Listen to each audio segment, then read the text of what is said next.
പഹൽഗാം ഭീകരാക്രമണത്തിന്റെ പശ്ചാത്തലത്തിൽ ആഭ്യന്തര മന്ത്രാലയം പുറപ്പെടുവിച്ച ഉത്തരവ് പ്രകാരം ഇന്ത്യയിൽ താമസിക്കുന്ന പാകിസ്ഥാൻ പൗരത്വമുള്ളവർക്ക് രാജ്യം വിടാനുള്ള സമയപരിധി അവസാനിച്ചിരിക്കുകയാണ്. ഇതിനകം 537 പാകിസ്ഥാനികൾ അട്ടാരി അതിർത്തി വഴി മടങ്ങിയെന്നാണ് കേന്ദ്രത്തിന്റെ ഔദ്യോഗിക കണക്കുകൾ പറയുന്നത്. ഇതിൽ 6 പേർ കേരളത്തിൽ നിന്നുള്ളവരാണെന്നും വിവരമുണ്ട്. ഈ കഴിഞ്ഞ ദിവസം മാത്രം മടങ്ങിയത് 237 പാക് പൗരന്മാരാണ്.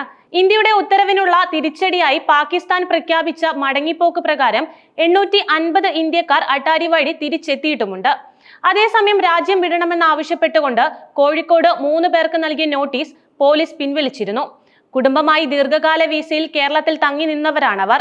പോലീസ് കണക്കനുസരിച്ച് കേരളത്തിൽ 104 പാകിസ്ഥാൻ പൗരരാണുള്ളത്.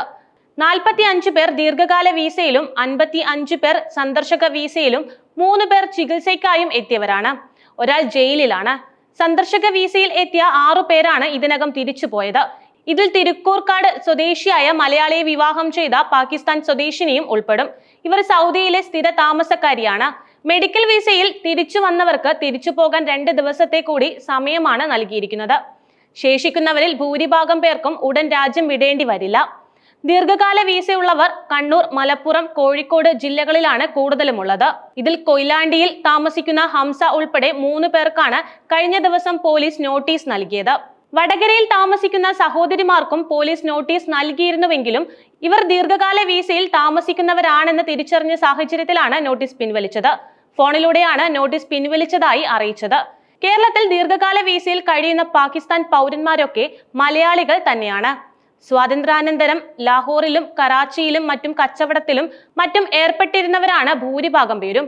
ചിലർ ജോലി തട്ടിപ്പിന് ഇരയായി പാകിസ്ഥാനിൽ എത്തിപ്പെട്ടവരുമുണ്ട്. ഭൂരിഭാഗം പേരും വൃദ്ധരോ അവശരോ ആണ്. ഒരു ഇടവേളയ്ക്ക് ശേഷം വീണ്ടും ഇവരുടെ കാര്യത്തിൽ കടുത്ത ആശങ്കയിലാണ് ബന്ദികൾ. 2003 കണക്കനുസരിച്ച് 395 പാക് പൗരന്മാർ കേരളത്തിലുണ്ടായിരുന്നു. ഭൂരിഭാഗം പേരും മരണപ്പെട്ടതായാണ് കണക്കുകൾ പറയുന്നത്.